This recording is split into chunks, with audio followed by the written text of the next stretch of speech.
और इस मुकदमे को इलेक्शन एक्ट के नीचे 3 महीने में ख़त्म होना था और आज तकरीबन 8-9 माह के करीब का अरसा गुजर चुका है और अभी तक फ़र्द जुर्म जो है वो इमरान खान के ऊपर नहीं लग सकी। और फ़र्द जुर्म जब भी इस मुकदमे की उसका आगाज़ होता है या उसका जो प्रोसीजर है, अमल है, वो शुरू होता है तो अचानक हमारे पाकिस्तान की सियासत में हमारा एक जो कहता है कि उम्मत मुसलमा का मैं लीडर हूँ, कभी वो आपको प्लस्तर के पीछे छुपा नज़र आता है, कभी वो सर पे बाल्टी पहन लेता है और कभी वो व्हील चेयर पर बैठ जाता है। तो ये सारे मसाइल जो हैं उसकी जो जड़ है वो तोशा खाना का मुकदमा है जो इस अदालत में चल रहा है। अगर तोशा खाना का मुकदमा ना हो तो आप खुद अगर देख लें माजी के मामलात को उठा के, तो आपको कहीं पे भी इमरान खान प्लस्तर के साथ व्हील चेयर पे या सर पे बाल्टी पहना हुआ नज़र नहीं आएगा। वो आपको सिर्फ तभी नज़र आएगा जब भी इस अदालत में तोशा खाना की जो समाअत है वो जब भी शुरू होती है तो खान साहब एक बड़े तरीके से कभी कहते हैं मेरी जान को ख़तरा है, इस अदालत में, इस कंपाउंड में मैं नहीं आ सकता, जहाँ पर हम सारे पाकिस्तान के शहरी हम सब लोग रोज़ आते हैं और सारे लोग यहाँ पर इन अदालतों का एहतराम करते हैं, इनमें पेश होते हैं, लेकिन इमरान खान कहते हैं जान को ख़तरा है। कभी कोई मसला सामने आ जाता है और कभी कोई मसला सामने आ जाता है। अब जिस तरह आपको ये पता है कि जो ये मुकदमा है आज भी इसकी समाअत हो रही है, तो पाकिस्तान के जो ये अदालती निज़ाम के ऊपर एक बहुत बड़ा सवाल है कि पार्लियामान और पाकिस्तान का जो कवानीन है वो कवानीन जो हैं अगर उनके ऊपर अमल दरामद इसी तरीके से होगा, एक पाकिस्तानी आम शहरी के मुकाबले में अगर एक आम शहरी जुर्म करे तो उसको सज़ा फौरी दे दी जाती है, चाहे वो माजूर हो, चाहे वो व्हील चेयर पे हो या जिस हालत में भी हो, तो उसको उसी हालत में पुलिस अदालत में पेश करती है, हथकड़ी लगा के उसके ऊपर फ़र्द जुर्म लगा दी जाती है। लेकिन जो यहाँ पर एक स्पेशल ट्रीटमेंट हमारे अदालती निज़ाम की तरफ से एक ऐसे शख्स को जिसके खिलाफ इलेक्शन कमीशन एक आइनी इदारा एक फ़ैसला दे चुका है उसको दिया जा रहा है, तो इससे हमारे पूरे निज़ाम के ऊपर बहुत शुकूक व शुबहात और सवालिया निशान खड़े हो जाते हैं। आपको ये पता है कि जब से ये मुकदमात और ये सारा सिलसिला शुरू हुआ तो पाकिस्तान की अदालतों में बैठे हुए जो मोअज़्ज़ज़ जज साहिबान हैं जिनकी अब ऑडियो लीक्स भी सामने आ रही हैं, उसकी रोशनी में आप देखें कि लोअर जुडिशरी के लिए काम करना इस माहौल में कितना मुश्किल होगा कि जब आपके मोअज़्ज़ज़ और फाज़िल अदालत उज़्मा में बैठे हुए जजेस जो हैं उनके हवाले से एक सियासी जमात को प्रमोट करने की और उसकी साइड लेने के ऊपर सुप्रीम कोर्ट ऑफ पाकिस्तान के बीच में ही से ये आवाज़ें उठ रही हैं। सुप्रीम कोर्ट ऑफ पाकिस्तान के बीच में बाकी सीनियर जजेस जो हैं वही आवाज़ उठा रहे हैं, तो जो नीचे अदलिया है उस पर कितना दबाव होगा। हम ये समझते हैं कि ये एक सोची समझी हिकमत अमली के तहत दबाव डाला गया, पाकिस्तान के अदालती निज़ाम को इस्तेमाल किया इमरान खान ने और चंद एक जजेस ने, और उनकी वजह से फिर जो आपको सुप्रीम कोर्ट में भी तकसीम नज़र आई कि वहाँ पर सीनियर जजेस ने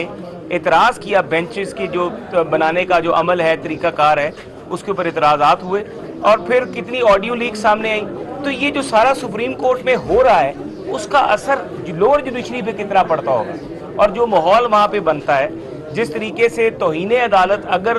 करे तलाल चौधरी, तौहीन अदालत अगर करे दानियाल अजीज़, तो उसके साथ क्या कानून और निहाल हाशमी के साथ क्या कानून है, और वही तौहीन अदालत जब इमरान खान करे तो ये कह दिया जाता है कि हो सकता है कि उन तक हमारा पैगाम ना पहुँचा हो कि हमारे हुक्म पर अमल दरामद होना था। तो ये जो निज़ाम है, जो ये तरीक़ाकार है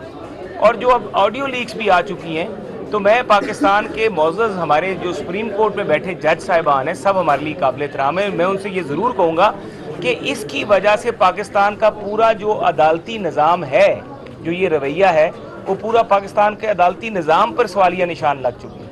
सबको पता लग रहा है कि 2017 से ये साजिश जो साकिब निसार साहब की ज़ेर सरबराही हुई थी और जिसका अमल जिसके बाकियात आज भी नज़र आ रहे हैं कि साकिब निसार ने किस तरीके से बेंच बनाए, आज तक काजी फ़ायज़ ईसा किसी आपको ऐसे बेंच में नज़र नहीं आता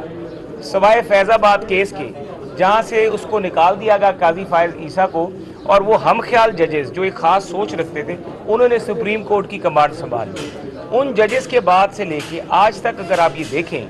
कि काजी फ़ायज़ ईसा, याहिया अफरीदी, बाकी दीगर जजेस साहिबान जो हैं उनको उन बेंच में क्यों नहीं शामिल किया जाता। کیونکہ وہ ایک اپنی وزڈم اور ایک اپنی دانش کے مطابق فیصلے کرتے ہیں، اور اس سازش جو کہ اس ملک کے خلاف، پاکستان کی 22 کروڑ عوام کے خلاف، پاکستان کو معاشی تباہی کا شکار کرنے کے لیے 2017 میں تیار کیا گیا تھا پلان، جس کا عمل درآمد شروع ہو چکا تھا، وہ اس کا حصہ بننے سے جب انکار کرتے ہیں تو ان جج صاحبان کو بینچے سے علیحدہ کر دیا جاتا ہے۔